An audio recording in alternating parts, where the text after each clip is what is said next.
Assalamualaikum warahmatullahi wabarakatuh. Saya Dianur Suci dari Akuntansi 63 akan menjelaskan tentang akuntansi inflasi.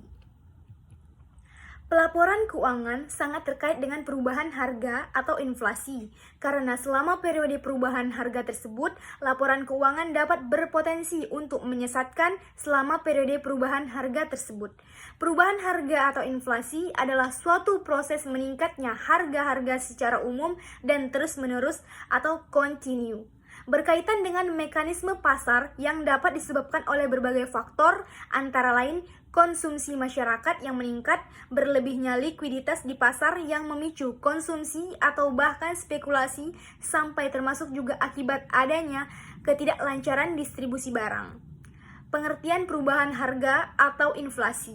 Inflasi adalah kenaikan tingkat harga barang dan jasa secara umum dan terus-menerus dalam waktu tertentu. Dari pengertian tersebut, apabila terjadi kenaikan harga yang hanya bersifat sementara, maka kenaikan harga tersebut tidak dapat dikatakan inflasi. Inflasi dikatakan terjadi jika proses kenaikan harga berlangsung secara terus-menerus dan saling mempengaruhi.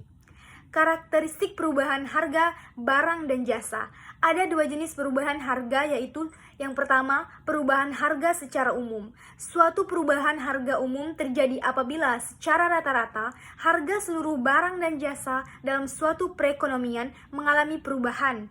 Kenaikan harga secara keseluruhan disebut inflasi atau inflation, sedangkan penurunan harga disebut deflasi atau deflation. Perubahan harga secara spesifik atau khusus, itu yang kedua. Perubahan harga spesifik mengacu pada perubahan dalam harga barang atau jasa tertentu yang disebabkan oleh perubahan harga dalam permintaan dan penawaran. Penyebab terjadinya inflasi secara umum bisa dibedakan menjadi dua, yaitu demand pull inflation dan cost push inflation. Cara mengatasi inflasi ada tiga, yaitu yang pertama kebijakan moneter, yang kedua kebijakan fiskal, yang ketiga kebijakan non-moneter dan non-fiskal. Jenis-jenis penyesuaian inflasi. 1. Penyesuaian tingkat harga umum. Model biaya histori dolar konstan mempertimbangkan perubahan harga ini dengan mengukur laba sedemikian rupa sehingga mendapatkan tersebut mencerminkan jumlah maksimum sumber daya yang dapat didistribusikan ke berbagai pihak yang berhak selama periode tertentu, dan pada saat yang sama mempertahankan kemampuan perusahaan untuk memperoleh jumlah barang dan jasa yang secara umum sama pada akhir periode dengan jumlah barang dan jasa yang dapat diperolehnya pada awal periode. Yang kedua, penyesuaian biaya kini.